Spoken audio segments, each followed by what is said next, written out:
हाँ, तो आज हम बात करने वाले हैं चैप्टर नंबर 5। ठीक है, चैप्टर नंबर 5 में क्या है? जुडिशरी।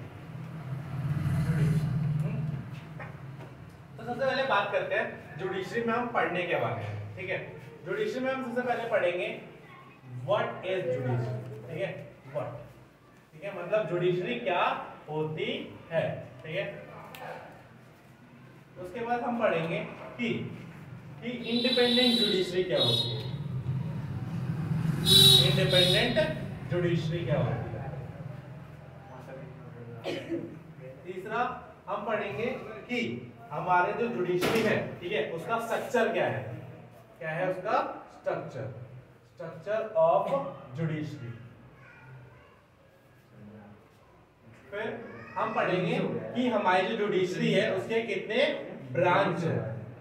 Judiciary branch. मेनली हम इसके बाद अंदर बात करेंगे क्रिमिनल लॉ की। क्रिमिनल लॉ की बात करेंगे और हम इसमें बात करेंगे सिविल लॉ की और इनके बीच में क्या डिफरेंस होता है।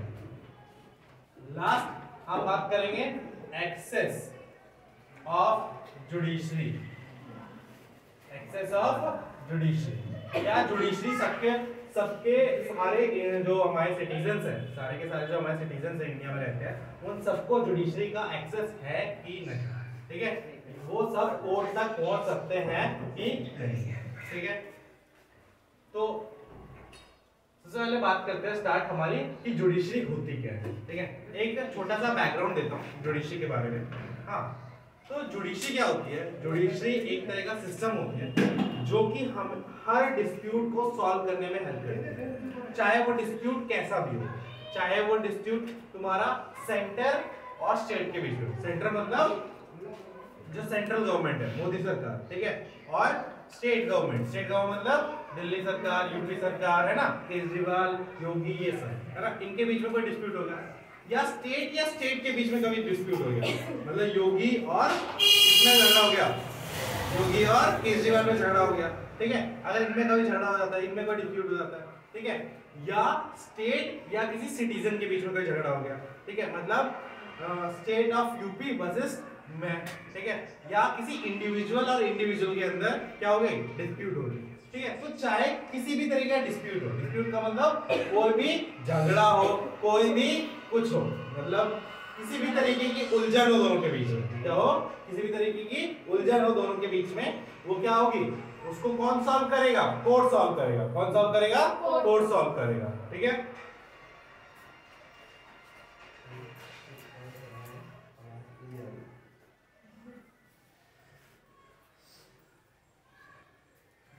समझ में आई? अब देखो, लिख लीजिए, आगे चले।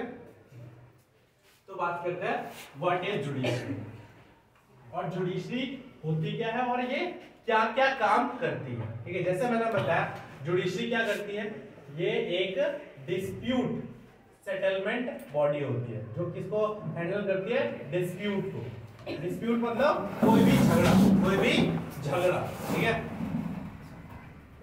किसी भी तरीके का जो झगड़ा होता है ये उसको सॉल्व करवाती है। क्या करवाती है? सॉल्व करवाती है। हमने बताया ना कितने तरीके से झगड़े हो सकते हैं। एक हो सकता है तुम्हारा सेंटर और स्टेट के बीच में, ठीक है, सेंटर और स्टेट के बीच में, एक स्टेट और स्टेट के बीच में, है ना, स्टेट और स्टेट के बीच में, और स्टेट और सिटीजन के बीच में, है ना, स्टेट और सिटीजन के बीच में, और या तो सिटीजन और सिटीजन के बीच में, सिटीजन और सिटीजन के बीच में, है ना, इतने डिस्प्यूट हो सकते हैं। ठीक है, लेट्स सपोज कि किसी जमीन को लेकर, ठीक है, एग्जांपल देता हूं किस तरीके से डिस्प्यूट होते हैं। ठीक है, लेट्स सपोज कोई जमीन स्टेट गवर्नमेंट की है और सेंट्रल गवर्नमेंट ने बोला कि ये जमीन मुझे चाहिए, बट स्टेट गवर्नमेंट को भी उस जमीन का काम है।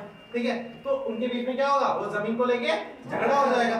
ठीक है, अब बात करते हैं स्टेट और स्टेट में किस तरीके से झगड़ा होता है। जैसे तुम्हें पता है रिवर्स फ्लो करती है, अब ऐसा तो है नहीं कि एक रिवर सिर्फ एक ही स्टेट में फ्लो करती है, ऐसा तो नहीं है ना, वो बहुत सारे स्टेट से फ्लो करती हुई आती है।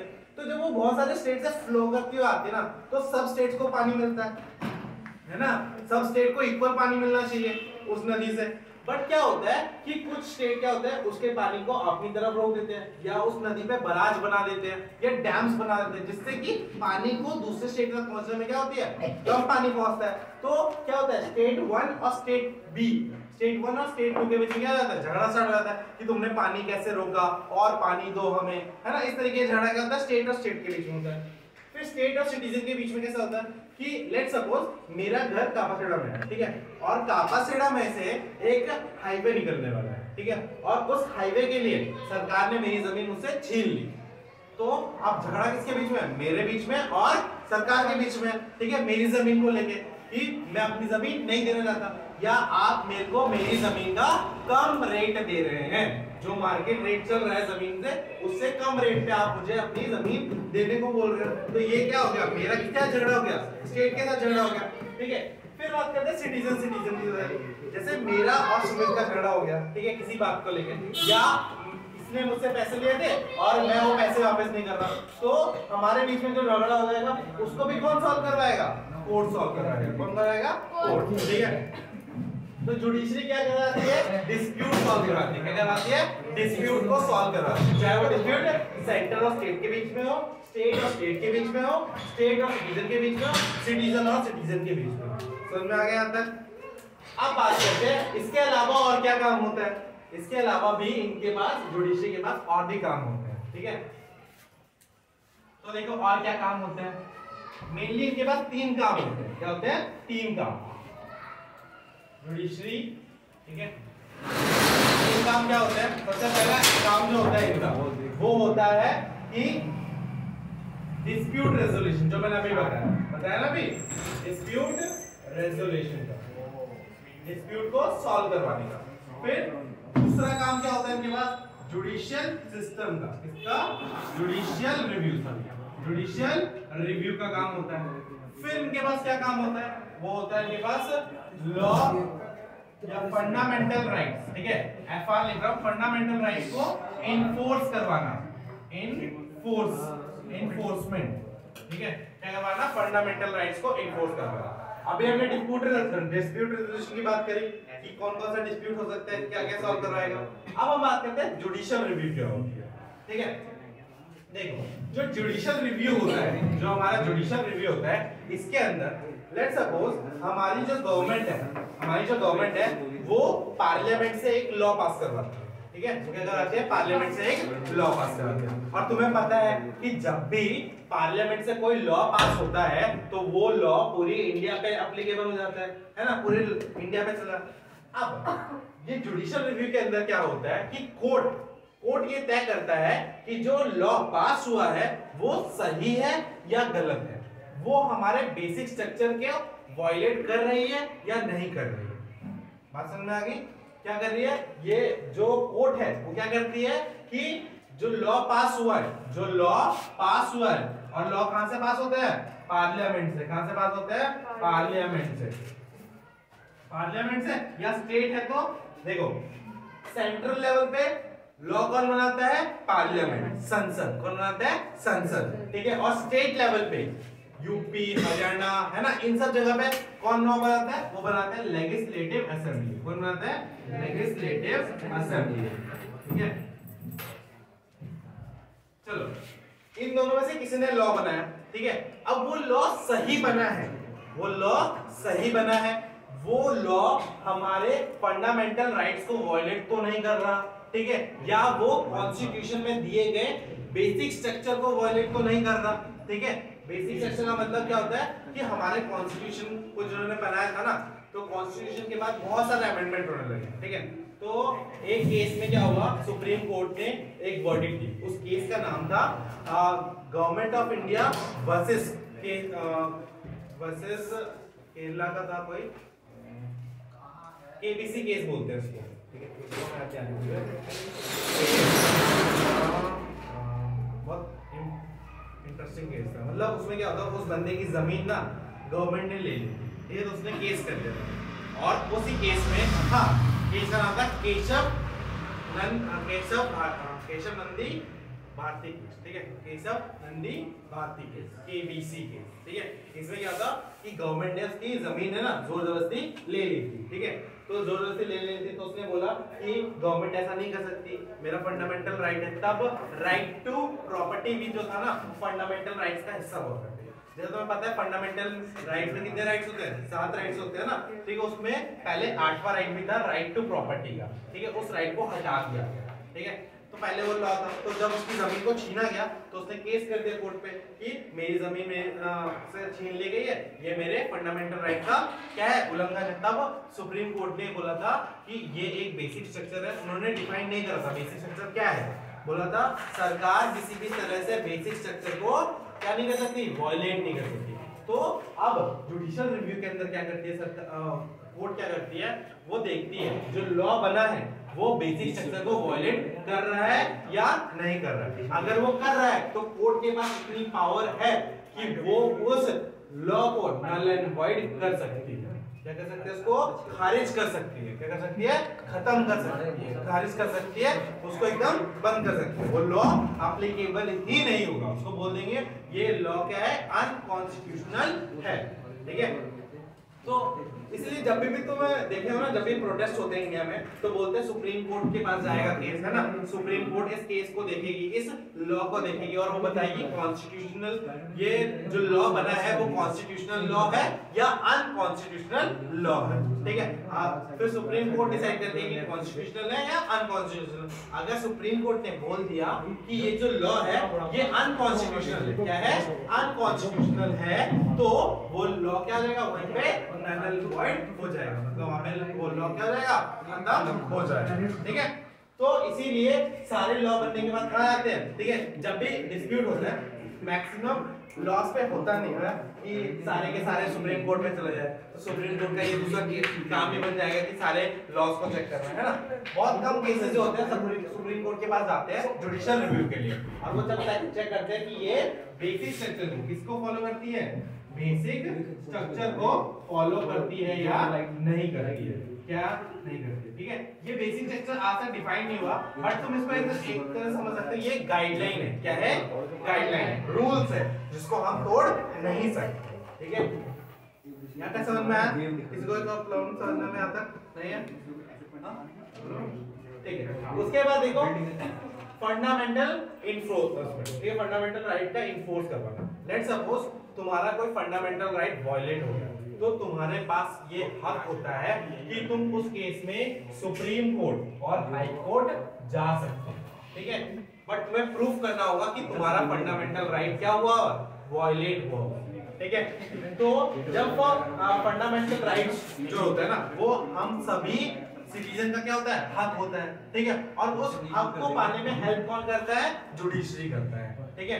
तो जुडिशरी क्या बोलता है, जो फंडामेंटल राइट है वो क्या है, हमारे मूल अधिकार है, क्या है, मूल अधिकार, मतलब कि ये हमें मिलने ही चाहिए, चाहे कुछ भी हो जाए इनको खत्म नहीं किया जा सकता है, ठीक है। ये हमेशा एक सिटीजन को मिलेंगे ही मिलेंगे, समझ में आ गया। लेट्स सपोज एक केस है, ठीक है, इस केस का नाम है, तुम्हारी बुक में भी दिया गया है, पश्चिम बंगाल, ठीक है, Khet Mazdoor Samiti versus state of West Bengal, ठीक है। इसमें क्या होता है कि एक मजदूर होता है, एक फार्मर होता है, ठीक है। फार्मर जो होता है वो फार्मर क्या होता है, ट्रेन में जा रहा होता है, तो ट्रेन से उसको धक्का मार के गिरा देते हैं, ठीक है, और उसको बहुत ज्यादा चोट आती है और वो हॉस्पिटलाइज भी होता है, ठीक है। तो वो जो बंदा है वो क्या कर देता है, जाके केस कर देता है, क्या कर देता है, केस कर देता है। कहाँ केस करता है, हाई कोर्ट में केस करता है, कहाँ केस करता है, high court, sorry supreme court में केस करता है, ठीक है। और सुप्रीम कोर्ट बोलती है कि under article 21 every citizen have the right to life, क्या है, आर्टिकल 21 के अंदर लिखा कि सारे सिटीजन को राइट टू लाइफ है, क्या है, राइट टू लाइफ है। अगर ये वायलेट हो रहा है किसी भी तरीके से, ये अगर वायलेट हो रहा होगा तो कोर्ट की जिम्मेदारी है कि उसको वो राइट दिलवाए, ठीक है। तो कोर्ट ने इस केस में क्या करा कि जो गवर्नमेंट ऑफ वेस्ट बंगाल थी उनको बोला कि इसको अच्छे से कंपनसेट करो, इसका जो भी नुकसान है उसकी भरपाई करो, ठीक है, और उसकी जो उसको डैमेजेस हुआ है उसके लिए इसको पैसे दो, समझ में आ गया। ताकि इसका जो राइट वायलेट हुआ उसको किसी तरीके से हम क्या कर सके, भरपाई कर सके, क्या कर सके, भरपाई कर सके। ठीक है, इस केस में क्या बोला जाता है, क्या नाम बताया था, पश्चिम Bengal Khet Mazdoor Samiti versus state of West Bengal case in 1996। समझ में आ गया क्या?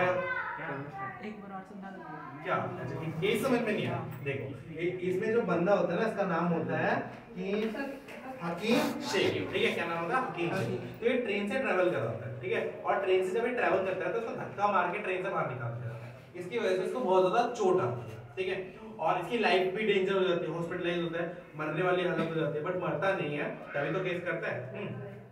तो ये क्या करता है, जब हॉस्पिटल से ठीक हो जाता है तो ये केस कर देता है सुप्रीम कोर्ट के अंदर, बोलता है कि मेरा जो राइट टू लाइफ है वो मुझसे छीनने की कोशिश की गई, क्योंकि कोई अगर किसी को मार रहा है तो उसकी लाइफ ही तो लेगा वो, ठीक है। तो जो ट्रेन में लोग जिन्होंने उसको धक्का दिया वो क्या कर रहे थे, उसके राइट टू लाइफ को वायलेट कर रहे थे ना, उसकी जान लेना चाहते थे, ठीक है, बट वो बच गया। तो उससे क्या हुआ कि उसकी राइट टू लाइफ को क्या हुआ, वायलेट हुआ, ठीक है। और राइट टू लाइफ क्या है, हमारा मूल अधिकार है, फंडामेंटल राइट है, वो हमारे पास चाहे देश में कुछ भी चल रहा हो वो हमेशा हमारे पास रहेगा ही रहेगा। तो फिर सुप्रीम कोर्ट ने बोला कि अंडर आर्टिकल 21 सारे सिटीजन को कौन सा राइट है, राइट टू लाइफ है, ठीक है। और इसी के साथ क्या बोला कि गवर्नमेंट ऑफ वेस्ट बंगाल को कि जो ये हकीम शेख है इसको जितनी भी चोट आई है, इसका जितना भी खर्चा हुआ है, इसको वो सारी देके इसकी भरपाई कर, क्योंकि इसका क्या हुआ है, राइट वायलेट हुआ है, क्या हुआ है, राइट वायलेट हुआ है। समझ में आ गई बात? अब इसके बाद हम क्या पढ़ेंगे, इसके बाद हम पढ़ेंगे कि एक इंडिपेंडेंट जुडिशरी क्या होती है, तो नोट कर लिया है ना, इंडिपेंडेंट जुडिशरी क्या होती है। तो इसको समझाने के लिए मैं अच्छा सा एक छोटा सा एग्जांपल लेता हूं जो तुम्हारी बुक में भी दे रखा है, ठीक है। और वो एग्जांपल क्या है, लेट्स सपोज कि इंडिपेंडेंट जुडिशरी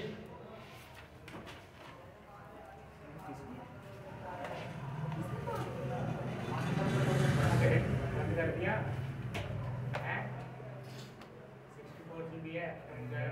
इंडिपेंडेंट जुडिशरी, ठीक है। अब क्या है समझाने के लिए, देखो लेट्स सपोज ये एक नेताजी है, ठीक है, ठीक है, एक नेताजी है, ठीक है, और ये एक आम आदमी, ये कौन है, नेताजी मतलब पॉलिटिशियन, ठीक है, और ये है कॉमन सिटीजन, कौन है, कॉमन सिटीजन, ठीक है। तो जो पॉलिटिशियन है, ठीक है, लेट्स सपोज इसकी और इस आदमी की लड़ाई हो सकती है, इसी बात को लेकर लड़ाई हो सकती है। अब इसके पास ना बहुत ज्यादा पावर है, जिससे ये जब ये केस जाएगा कोर्ट में तो जो जज होगा ना उसको ये क्या कर सकता है, क्या कर सकता है, धमका सकता है, ठीक है, पैसे दे सकता है, ठीक है। अब जब ये इसको धमकाएगा जज को, तो ये जज क्या अपना काम सही से कर पाएगा, नहीं कर पाएगा। और जो ये लड़ाई हुई है, जो कोर्ट में गई है जस्टिस के लिए, तो इस बंदे को जस्टिस मिलेगा, नहीं मिलेगा, नहीं मिलेगा ना, क्योंकि यहाँ पे जज के ऊपर क्या है, प्रेशर है, किसका प्रेशर है, पॉलिटिशियन का। पॉलिटिशियन का क्या प्रेशर है कि ये इसको हटा सकता है, ठीक है। ये केस ले रहे हैं समझने के लिए, है ना। अगर इस जज के ऊपर इस पॉलिटिशियन का क्या होगा, दबाव होगा, तो ये अपनी ड्यूटीज को अच्छे से कर पाएगा, नहीं कर पाएगा। तो उस केस में हमें इंडिपेंडेंट जुडिशरी मिलेगी, नहीं मिलेगी। जैसा ये चाहेगा वैसा ये जस्टिस देगा, है ना। अगर ये बोलेगा कि मेरे फेवर में दो, तब ये वही करेगा, चाहे गलती इसी की हो, है ना, ये होगा। तो उस केस में हमें इंडिपेंडेंट जुडिशरी नहीं मिलेगी। बट हमारे इंडिया में ऐसा नहीं होता। हमारे इंडिया में एक बार अगर कोई जज अपॉइंट हो जाता है, अगर कोई जज अपॉइंट हो जाता है, ठीक है, तो उसकी अपॉइंटमेंट के बाद उसका जो रिमूवल होता है वो बहुत ज्यादा टफ होता है। कोई भी उसको ऐसे ही नहीं निकाल सकता, ठीक है, मतलब उसको निकालना नेक्स्ट टू इम्पॉसिबल हो जाता है, ठीक है। उसको बस एक ही ग्राउंड पे निकाला जा सकता है जब वो दिमागी स्तर पे क्या हो जाए, अनस्टेबल हो जाए, ठीक है, मतलब वो केपेबल ना हो जस्टिस देने में, तभी उसको हटाया जा सकता है। बट एक बार जब उसकी अपॉइंटमेंट हो जाएगी तब उसको कोई भी हटा नहीं दे सकता। तो इस केस में मुझे बताओ, ये जज अपना काम सही से करेगा, करेगा ना, ऑब्वियसली करेगा। जब इसको डर ही नहीं होगा कि इसको कोई हटा सकता है तो ये सही डिसीजन लेगा, ये किसी से डरेगा नहीं डरेगा, ठीक है। तो इस तरीके से हमने हमारे कंट्री में इंश्योर किया है कि क्या हो, एक इंडिपेंडेंट जुडिशरी हो जो कि एक कॉमन इंसान और एक पॉलिटिशियन को सेम ट्रीट करे, जो कि क्या करे, एक पॉलिटिशियन और एक कॉमन सिटीजन को सेम तरीके से ट्रीट करे, है ना। चाहे ये कितना ही पावरफुल हो और चाहे ये कितना ही कमजोर हो, दोनों कोर्ट के सामने क्या है, इक्वल है। इसीलिए हमारी जो कोर्ट में तुम देखते हो ना, एक देवी खड़ी रहती है आंख पे पट्टी बांध के, क्यों खड़ी रहती है, ताकि उसे दिखे ना कि कौन पावरफुल है कौन वीक है, उसके लिए सब समान है। क्या है, सब समान है, ठीक है। तो इस तरीके से हमारे कंट्री में क्या इंश्योर किया गया है, जुडिशरी को, क्या इंडिपेंडेंट जुडिशरी को इंश्योर किया गया है, ठीक है। समझ में आ गया। अब इसके बाद देखो बहुत तरीके हैं, ठीक है, जुडिशरी को मैनिपुलेट करने के लिए, जो लोग करते भी हैं, बट हमारी कंट्री में वो पॉसिबल नहीं होता है। जो अमीर लोग होते हैं वो पैसा देके करने की कोशिश करते हैं, जो पॉलिटिशियन है वो पावर दिखा के करने की कोशिश करते हैं, बट हमारे जो जज हैं, हमारे जो जज होते हैं सुप्रीम कोर्ट के, हाई कोर्ट के, वो इन दबाव इन प्रेशर में नहीं आते, क्या नहीं आते। समझ में आया। अब हम बात करते हैं कि हमारे जो इंडिया में जो जुडिशरी सिस्टम है उसका स्ट्रक्चर किस तरीके से है, ठीक है, उसका स्ट्रक्चर किस तरीके से है। तो उसका स्ट्रक्चर समझने के लिए सबसे सिंपल एक ट्रायंगल समझना पड़ेगा, ठीक है। Structure of judiciary, structure of judiciary, ठीक है। स्ट्रक्चर ऑफ जुडिशरी में क्या होता है, एक ट्रायंगल होता है और इसमें 3 लेवल होते हैं, क्या होते हैं, 3 लेवल होते हैं, ठीक है, 3 लेवल। पहला जो लेवल होता है वो होता है डिस्ट्रिक्ट, क्या होता है, डिस्ट्रिक्ट लेवल, ठीक है। दूसरा लेवल होता है स्टेट लेवल, क्या होता है, स्टेट लेवल। और इसके बाद कौन सा लेवल होता है, एपेक्स, क्या होता है, एपेक्स लेवल, ठीक है। और हर लेवल पे एक स्पेसिफिक कोर्ट होता है, ठीक है। जैसे डिस्ट्रिक्ट लेवल पे कौन सा कोर्ट होगा, डिस्ट्रिक्ट कोर्ट होगा, कौन सा कोर्ट होगा, डिस्ट्रिक्ट कोर्ट होगा, ठीक है। स्टेट लेवल पे कौन सा होगा, हाई कोर्ट होगा, कौन सा होगा, हाई कोर्ट होगा। और एपेक्स लेवल पे कौन सा कोर्ट होगा, सुप्रीम कोर्ट, कौन सा होगा, सुप्रीम कोर्ट, ठीक है। तो सबसे पहले बात करते हैं डिस्ट्रिक्ट लेवल से, ठीक है। डिस्ट्रिक्ट लेवल कोर्ट को डिस्ट्रिक्ट कोर्ट के नाम से भी जाना जाता है, इसको तहसील कोर्ट के नाम से भी जाना जाता है, और इसके बहुत सारे नाम हैं, ठीक है। इसके क्या है, बहुत सारे नाम हैं। जो मोस्टली लोग आते हैं, जो सबसे ज्यादा लोग आते हैं, इसमें आते हैं डिस्ट्रिक्ट कोर्ट में आते हैं, इसमें आते हैं सबसे ज्यादा लोग डिस्ट्रिक्ट कोर्ट में आते हैं, ठीक है। समझ में आ गया। डिस्ट्रिक्ट कोर्ट के बाद क्या होता है कि अगर कोई यहाँ पे सॉल्यूशन, हाँ एक और बात जो मैं बताना भूल गया था कि हमारे इंडिया में जो जुडिशरी है वो अलग अलग नहीं है, वो क्या है, इंटीग्रेटेड है। क्या है, इंटीग्रेटेड, मतलब जुड़ी हुई है। क्या है, जुड़ी हुई है, ठीक है। और उसमें ये हायरार्की है, मतलब ये बॉस है, ये इसके नीचे काम करने वाला, और ये इसके नीचे काम करने वाला, ठीक है। बट देखो अब डायरेक्टली तुम सुपर बॉस से तो मिल नहीं सकते, है ना। ये एम्प्लॉय है, ये थोड़ा मैनेजर है, और ये बॉस है, ठीक है। तो डायरेक्टली तुम बॉस से मिल सकते हो क्या, नहीं मिल सकते। सबसे पहले किससे मिलोगे, एम्प्लॉय से मिलोगे, ठीक है। उसको अपनी प्रॉब्लम बताओगे, अगर वो ठीक नहीं करता तो किसके पास जाओगे, मैनेजर के पास जाओगे। मैनेजर भी अगर नहीं कर पाता तो लास्ट में किसके पास जाएंगे, बॉस की तरफ जाएंगे, ठीक है। और इसी को क्या बोला जाता है, इंटीग्रेटेड जुडिशरी, क्या बोला जाता है, इंटीग्रेटेड जुडिशरी, ठीक है। फॉर एग्जांपल एक केस लेके चलते हैं जिसका मेंशन तुम्हारी बुक में भी कर रखा है। उस केस में ये बोला जाता है कि एक बंदा होता है, ठीक है, उस बंदे का नाम होता है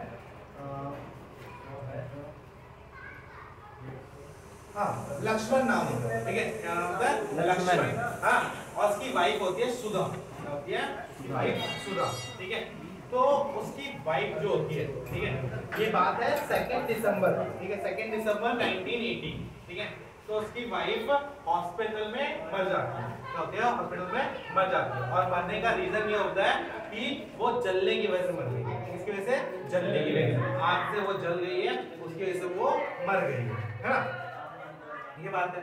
तो ये केस जाता है डिस्ट्रिक्ट कोर्ट। सबसे पहले प्रोसीजर क्या होगा, जब भी कोई क्राइम हुआ, तो उस पे क्या होगा, एफआईआर बनेगी, क्या बनेगी? एफआईआर। फिर वो एफआईआर कहां सुनी जाएगी? कोर्ट में, ठीक है। और सबसे पहला कोर्ट कौन सा आएगा? District court. कौन सा आएगा? District court. यहाँ पर सुना जाएगा, ठीक है। तो ये वाला केस भी गया लक्ष्मण और सुधा वाला, ठीक है। तो लक्ष्मण और सुधा वाला कोर्ट गया, केस गया, तो 4 विटनेस थे और 4 विटनेस कौन थे? पड़ोसी थे, ठीक है। पड़ोसी ने बताया कि 1 तारीख की रात को, 1 दिसंबर की रात को जब वो घर पे गए तो उन्होंने देखा सुधा की साड़ी में आग लगी हुई है और उसके ऊपर केरोसिन डाल रखा है, ठीक है। और उन्होंने बताया कि उन्होंने सुधा ने बताया कि ये जो केरोसिन उसके ऊपर डाली गई है वो उसकी सास ने डाली है और जो आग लगाई है उसके पति ने लगाई है। मतलब आग किसने लगाई? लक्ष्मण ने लगाई, ठीक है।